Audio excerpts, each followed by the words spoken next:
Mayong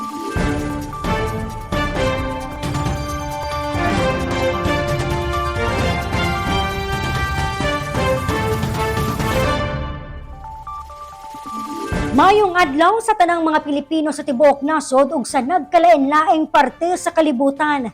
Magandang araw po sa lahat. Ako po si Claudette Loreto at ito ang Valiente News. Araw-araw mula Lunes hanggang Biyernes sa ganitong oras ay ibabahagi namin sa inyo ang mga balita at iba't ibang impormasyon tungkol sa Office of the Vice President. Isabuhay ang mga aral ng Quran. Ito ang naging mensahe ni Vice President Inday Sara Duterte sa naging pagdiriwang ng Moro Community sa Eid al-Fitr o ang opisyal na pagtatapos ng kanilang isang buwan na pag-aayuno na bahagi ng kanilang pag-obserba sa banal na buwan ng Ramadan. Sa datos mula sa Philippine Statistics Authority noong 2020, aabot sa 6.4% sa populasyon ng bansa ay tagasunod ng relihiyong Islam. Narito ang ulat ni Maribeth Adlawan. Kapayapaan ang panawagan ng Muslim community sa iba't ibang bahagi ng bansa sa naging pagtatapos ng kanilang pag-obserba sa banal na buwan na Ramadan. Noong Abril 10 ng umaga, libu-libong Muslim ang nagtipon sa Quirino Grandstand sa Manila upang sabay na magdasal. Nagtipon-tipon din ang maraming Muslim sa Hulos Sulu upang manalangin. Mapayapa naman ang sinagawang Unified Eid al-Fitr Congregational Prayer sa lungsod ng Davao. Sa mensahe ni Vice Presidente Inday Sara Duterte, umaasa itong naway sa buhay ng publiko ang mga aral ng Quran at ni Propeta Muhammad at itaguyod ang kabutihan sa ating kapwa. Kasama ko kayong nagdiriwang sa Eid al-Fitr at sa mapayapang pagdaos ng isang buwang pag-aayuno at pagdadasal. Ang inyong dedikasyon at pananampalataya ay inspirasyon sa ating lahat. Ang pagtatapos ng Ramadan ay paalala sa atin na maging mapagkumbaba, mapagpatawad at palalimin pa ang ating pananampalataya. Naway patuloy nating isabuhay ang mga aral ng Quran at ng Propetang Muhammad at itaguyod ang kabutihan sa ating kapwa. Sa datos mula sa Philippine Statistics Authority noong 2020, 6.4% o mahigit 6 na milyon sa populasyon ng bansa ay Muslim. Mayorya nito ang naninirahan sa Bangsamoro Autonomous Region in Muslim Mindanao o BARM. Sa Davao City, 6 na Muslim community o tinatawag na bangsa ang mapayapang naninirahan sa lungsod. Kabilang narito ang Bangsa Maguindanaon, Tausug, Sama, Iranon, Kagan at Maranao na siya ring pinakamalaking Muslim community sa lungsod na umabot na sa 30,000 ang populasyon. Ayon naman sa Deputy Mayor ng Bangsa Maranao na si Rahima Usman Pulao, turo ng relihiyong Islam ang maging mapagbigay at pagkakaroon ng disiplina sa sarili. Sa akong natun-an is ang self-discipline, ma'am. Kay ang ang Ramadan manggod, ma'am, dili lang na siya sa pag-fasting nimo from sunrise to sunset. It is also murag naga-fast pod imuhang tang kay kailangan nimo watch imuhang unsa may imong ginasulti, be careful ka sa imong masulti nga naa kay ma-hurt.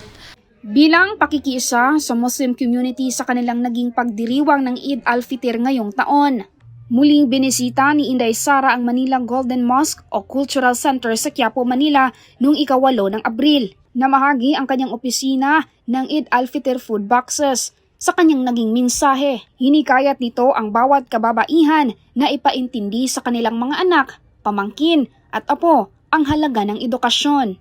Naging panawagan din ni Inday Sara ang pagkakaisa at hindi pagbibigay suporta sa mga tao na ang balak ay sirain ang kinabukasan ng Pilipino dahil sa ilegal na droga.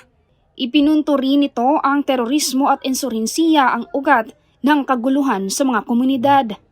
Nabanggit din ni Inday Sara ang isang tradisyon tungkol sa Duyog Ramadan na sumibol sa isla ng Mindanao.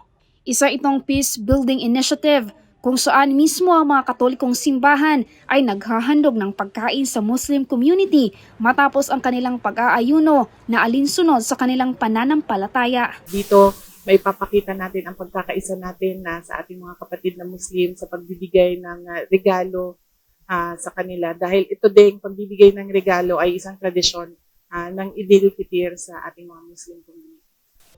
Nagpasalamat din si Inday Sara sa naging suporta ng Muslim community sa Quiapo sa kanyang trabaho at mandato bilang Vice Presidente ng bansa at kalihim ng kagawaran ng edukasyon.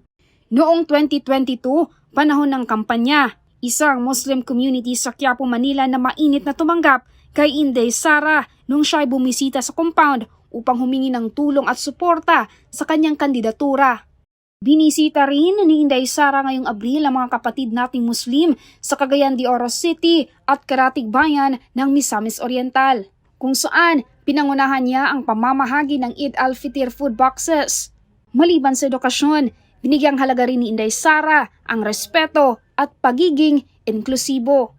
Kailangan natin ulit-ulitin sa pamamaraan ng edukasyon, ipaintindi sa ating mga kabataan ang inclusiveness at respect sa pagkakaiba-iba natin, at kailangan natin magkaisa lahat bilang Mindanaon tungo sa kapayapaan at progress ng ating isla. Una nang nakatanggap ng Eid food boxes ang Muslim community mula sa Barangay Dahican sa Mati City, Davao Oriental noong Abril 6.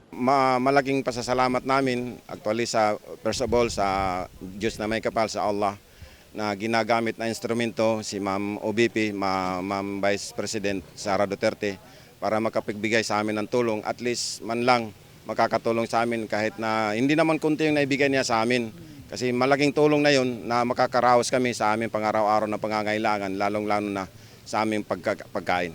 Maging ang Barangay Tagabakid na kamakailan lamang ay nasulanta ng kalamidad matapos gumuho ang lupa sa bukiring bahagi ng barangay.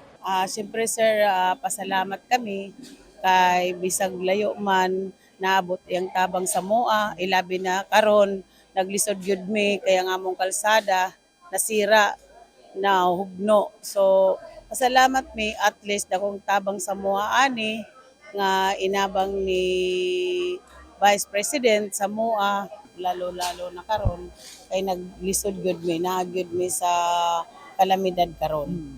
Tinungo rin ng OVP Davao Satellite Office ang ibang bayan ng Davao Oriental upang mamahagi ng Eid food box. Kabilang sa nakatanggap ang Muslim community mula sa munisipalidad ng Tarragona, Moncayo, Compostela, Nabunturan, New Bataan, Mawab, Maco, Mabini, Maragusan, Pantukan at Mati City sa Rehiyon 11. Maging ang Maasim, Kiamba, Maitom, Esperanza, Isulan, Pulomolok, Nurala, Surala, Lake Cebu, Lerbak at Palimbang sa Rehiyon 12. Sumatotal, umabot na sa mahigit 20,000 Eid food boxes ang naibahagi sa dalawang rehiyon. Maribeth Adlawan, lahat para sa Diyos, bayan at pamilyang Pilipino. Valiente News. Magkaiba man ang ating kultura at tradisyon, hindi mapagkakaila na patuloy tayong pinagbubuklod ng ating paniniwala at pagkakaisa. Para sa karagdagang detalye at impormasyon, maaaring bumisita sa aming website na valiantenews.com o mag-subscribe sa aming official YouTube channel na Valiante News, o di kaya i-follow ang aming official Facebook page at X. Muli, ako po si Claudette Loreto at ito ang Valiante News. Lahat para sa Diyos, bayan at pamilyang Pilipino.